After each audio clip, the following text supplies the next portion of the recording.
அந்த தன்மானம் மட்டும் நான் போயிட்டேன்னா இது என் நாடு, இது என் நாடு, இது என் நாடு, என் மக்கள்.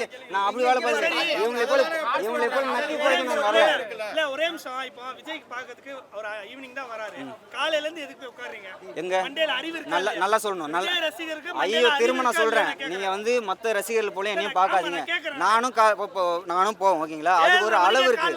அது ஒரு அளவு இருக்குங்க. கட்சியில இருந்து இல்ல ஒரு நிமிஷம் அதெல்லாம் விடுங்க. ஒரு நிமிஷம். அவரு இது விவாதம் தாண்டி ஒண்ணு பேசுவோம். முதல்ல எங்க கட்சி அறிக்கை கொடுத்துருச்சு, சின்ன குழந்தைகள், வயது முதிர்ந்தவர்கள், கர்ப்பிணி பெண்கள் வந்துடாதீங்கட்டாங்க. அதை தாண்டி வந்து யார் தப்பு? அவருக்கு மேல ஆசை இருக்கும் பார்க்க, அது நான் தப்புன்னு சொல்ல. ஆனா வந்தா யாருக்கு பாதிப்பு ஏற்படுது? ஐயோ நாங்க தப்பு சொல்லீங்க, தப்புன்னு சொல்லிங்க. நாங்க கொடுத்த இடத்துல பண்ணி தான் உங்களுக்கு பிரச்சனையே இல்லைங்க. யார் உயிர் சேதம் இல்லைங்க. ஒரு இப்போ என்னென்னமோ போட்டிருக்கான், செயின் இறந்து போச்சு, அது தலைஞ்சு போச்சு, அடிச்சாங்களா, அதெல்லாம் நடந்திருக்காது. இப்போ மதுரை இருங்க ஒரு நிமிஷம். மதுரை மைதானத்து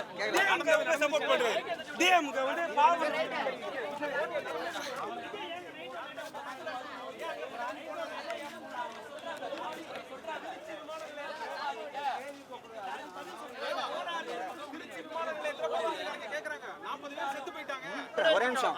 நல்ல பதிலும் சொல்லிட்டு பிரஸ் பேசி ஆகணும்னு இருக்கீங்க ஓகேவா? அது முக்கியம் கிடையாது, அது ரெண்டாவது விஷயம்.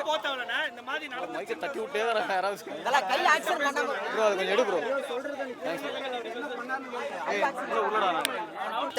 என்ட்ரன்ஸ் அங்க போய் பேசணும். பொட்டைக்கு போறத பொட்டை இங்க வந்து பேசக்கூடாது. ஐயா நான் தான் சொல்றேன்ல, உங்களுக்காக பயப்படுறோம்.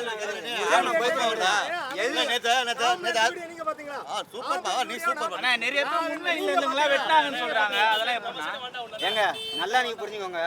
நீங்க மீடியான்றதை தாண்டி ஒரு மனித தன்மையை யோசிங்க. மக்கள் வெள்ளம் வந்துச்சுன்னா அது நடக்குங்க. நாங்கள் அந்த இடத்த கேட்கல. நாங்கள் கேட்ட இடம் 1,00,000 சதுர இடத்துல 60,000 பேர் நிற்கிறது தான் கேட்டோம். அது 1,00,000 சதுர